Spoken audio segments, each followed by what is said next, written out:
भारत देश स्वातंत्र्याचा अमृत महोत्सवी वर्ष साजरा करतोय.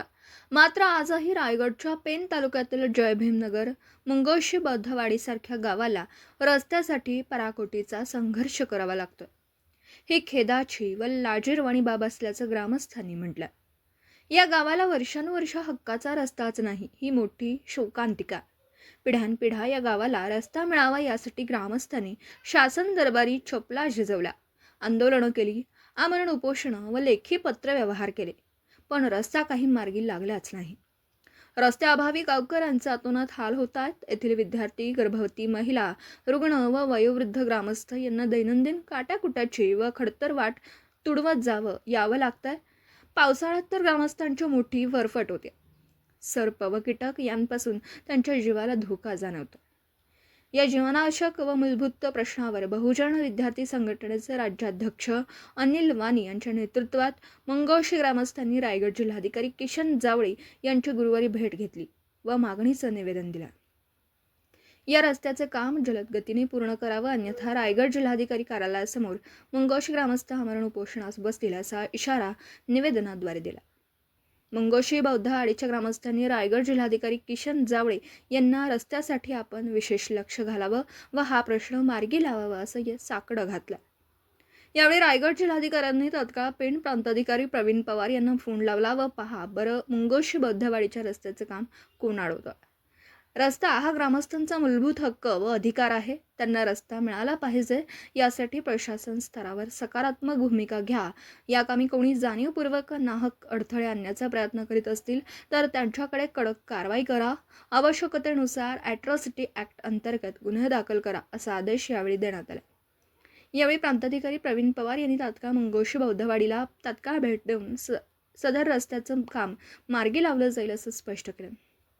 त्यामुळे रायगड जिल्हाधिकारी यांच्या आदेशाचे जलद पालन होईल व मंगोशी बौद्धवाडीला रस्ता मिळेल असा आशावाद निर्माण झाला.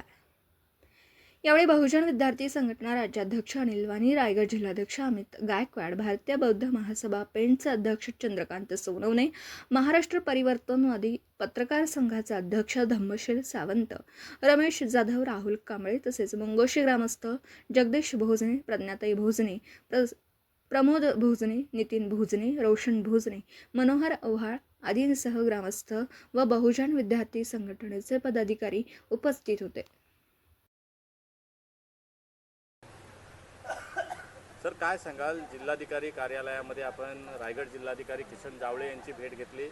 काय नेमका मंगोशी बौद्धवाडीचा प्रश्न आहे आणि कशा पद्धतीने मार्गी लागला पाहिजे अशी अपेक्षा? खरं सांगायचं तर आम्ही आमच्या समाजात दुर्भाग्य समजतोय की ज्या डॉक्टर बाबासाहेब आंबेडकरांनी घटना लिहिली आणि स्वतंत्र काळापूर्वीपासून त्या मुंगोशी गावामध्ये आमचे सगळे बांधव या ठिकाणी राहतात आणि आज स्वातंत्र्य मिळवून 80 वर्ष व्हायला आले तरीसुद्धा आमच्या ह्या प्राथमिक ज्या सोयी पाहिजे त्या मिळत नाहीत. म्हणजे एक प्रकारे पूर्वीचा काळ होतं की गाव कुसावर ठेवलं होतं. आम्ही गाव सगळी बंधनं पार करून आम्ही गावामध्ये आलो, परंतु सरकारच्या माध्यमातून, शासनाच्या माध्यमातून रस्ता, पाणी आणि लाईट ह्या गोष्टी मिळायला पाहिजे.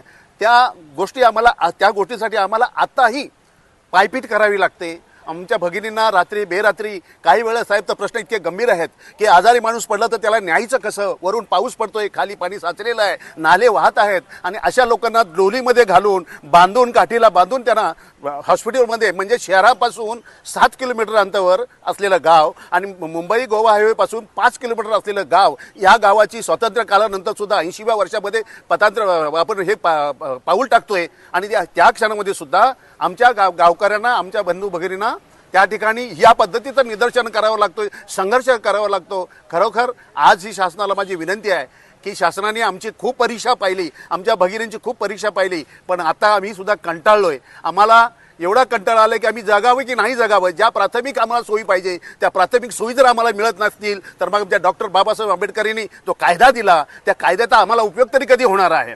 कोणतरी धनदांडगे गावातील असतात, कुठेतरी काहीतरी अडचणी निर्माण करतात आणि आमच्या जीवाशी खेळ खेळतात. हे कुठेतरी थांबलं पाहिजे. शासनाला माझी विनंती आहे की साहेब, आपण या गोष्टीकडे, आणि कलेक्टर साहेबांनी आम्हाला आश्वासित केलेलं आहे की येत्या काही दिवसातच तुम्हाला न्याय मिळेल आणि त्या रस्त्याचं काम चालू होईल. त्यावेळेस तुमच्याशी बोलेन असं त्यांनी शब्द दिलाय आणि म्हणून करता आज आम्ही या ठिकाणी समाधानी जातोय की अनेक वेळा आम्ही अनेक सरकारी दरबारी पायपीट केली, कुठे न्याय मिळाला नाही, पण आजच्या घडीला आज न्याय मिळालं हीच भावना या ठिकाणी आम्ही व्यक्त करतोय आणि खऱ्या अर्थाने आज समाधानी जातोय की आमच्या रस्त्याचं काम खऱ्या अर्थाने आता मार्गी लागतोय, याचं समाधान आहे.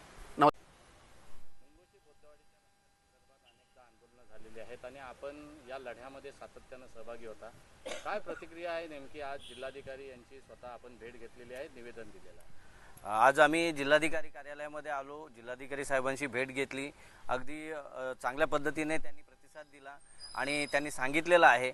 मात्र साहेबांनी ज्या पद्धतीने सांगितलेलं आहे की हा रस्ता तुम्हाला आम्ही लवकरच मंजूर करू किंवा रस्ता खुला करून देऊ असं त्यांनी त्या अर्थी तिथं फोन वगैरे फिरवले. परंतु मला अजून देखील थोडीफार भीती अशी वाटते की गेली अनेक वर्ष ही मुंगोशीचे ग्रामस्थ जो त्यांचा मूळ रस्ता आहे त्याच्यासाठी भांडत आहेत. त्यांचा मूळचा रस्ता आहे तोच बंद करून टाकलेला आहे. त्याच्यानंतर त्यांना दिलेली पायवाट ती देखील आता सध्याच्या परिस्थितीत बंद करून टाकलेली आहे. आम्ही गेली 2 वर्षापासून आंदोलन करतोय आणि दोन्ही वेळेला प्रशासकीय कार्यालयामध्ये आम्हाला पॉझिटिव्हच आम्हाला उत्तर मिळालं. मात्र प्रत्यक्षात ज्या वेळेला कृती करायची वेळ येते त्या वेळेला तेथील ग्रामस्थ व इतर अधिकारी लोक हे टाळाटाळ करतात आणि त्याच्यामुळे हा रस्ता प्रलंबित राहतो. आता मागच्या वेळेला आम्ही उपोषण केल्यानंतर काय झालं की रस्ता आमचा मंजूर झाला, आमच्या रस्त्याची मोजणी झाली, रस्ता खुला करण्याचं आवाहन केलं आणि रस्ता खुला करायला ज्या वेळेला ती लोक आली त्याच्यानंतर ग्रामस्थांनी तिथं त्या लोकांनी जे पॉईंट दिले होते रस्त्याचे ते उखडून फेकून दिले. आजच्या परिस्थितीमध्ये जी पायवाट आहे ती देखील यांची बंद करण्यात आलेली आहे. तर मुळातच हा दलित समाजावरती होत असलेला अत्याचार आहे. मला या ठिकाणी खैरलांजी सारख्या प्रकरणाचा वास येत आहे. तर माझी प्रशासनाला कळकळीची विनंती आहे की तुम्ही या प्रकरणात जातीने लक्ष घालावा, नाहीतर या ठिकाणी खैरलांजीची पुनरावृत्ती होऊ शकते याची शक्यता टाळता येत नाही. त्यामुळे शासनानेच त्या ठिकाणी उभं राहून आमचा रस्ता मोकळा करून द्यावा, शासनानेच त्यांचे पोलीस द्यावे, त्या ठिकाणी उभे राहावे, नाहीतर आमच्या लोकांना धोका आहे असं मी या ठिकाणी सांगतो. धन्यवाद. चला, ओके, डन. सर, पेन तालुक्यातील मुंगोशी बोद्धवाडीच्या रस्त्याचा प्रश्न अनेक वर्षापासून प्रलंबित आहे. ग्रामस्थांनी आणि विविध संघटनांनी आंदोलनं केलेली आहेत. काय नेमका हा प्रश्न आहे आणि जिल्हाधिकारी यांची आपण भेट घेतलेली आहे, नेमकं काय आश्वासन दिलंय जिल्हाधिकाऱ्यांनी? खरं पाहता रायगड जिल्ह्यातील पेन तालुक्यातील मुंगोशी गाव आहे आणि या गावाची जी बौद्धवाडी आहे त्या बौद्धवाडीमध्ये जाण्यासाठी अजूनही गेले स्वातंत्र्याचे 75 वर्ष उलटून गेले तरीसुद्धा त्या गावातील लोकांना रस्ता नाही आहे. आणि हा रस्त्याचा प्रश्न ग्रामस्थांनी अनेक ठिकाणी पत्रव्यवहार करून आंदोलनं केली तरीसुद्धा गावाला रस्ता मिळत नाही. आणि म्हणून आज आम्ही ग्रामस्थांसह मी बहुजन विद्यार्थी संघटनेच्या पदाधिकाऱ्यांना सोबत घेऊन रायगड जिल्ह्याचे कलेक्टर जावळे साहेबांना भेटलो आणि वस्तुस्थिती त्यांच्या निदर्शनास आणून दिली. तेव्हा कलेक्टर साहेबांनी आम्हाला आश्वासन दिलं आहे की त्यांनी स्वतः प्रांत साहेबांना इथून फोन केला आणि मुंगोशी बौद्धवाड्यासाठी रस्ता करण्याचं आश्वासन दिलं आहे. जर कोणी आडवा येत असेल, ग्रामस्थ असतील किंवा कोणी तिथे रस्त्यासाठी आडवा येत असेल त्याच्यावरती कायदेशीर कारवाई करण्याचंही आश्वासन दिलं आहे. नाही जमलं तर अॅट्रॉसिटीसुद्धा गुन्हा दाखल करण्याचं आमच्या समोर चर्चेदरम्यान झालेलं आहे.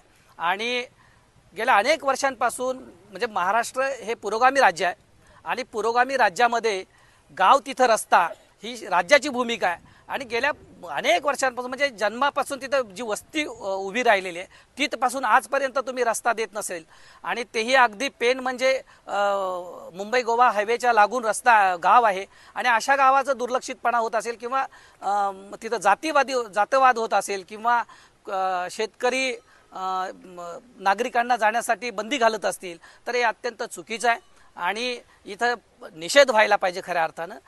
जो ग्रामस्थांचा जो लढा आहे आजपर्यंत ज्यांनी तो लढा उभा केला आणि जोपर्यंत मुंगोशी गावाला रस्ता मिळत नाही तोपर्यंत बहुजन विद्यार्थी संघटना त्यांच्या पाठीशी आहे. Video reporter Dhamsheel Sawant, KTV news, Raigad. आपल्या परिसरातील बातम्या आमच्यापर्यंत पोहोचवण्यासाठी स्क्रीनवर दिलेल्या क्रमांकावर संपर्क साधू शकता. दूरध्वनी क्रमांक 9833235011.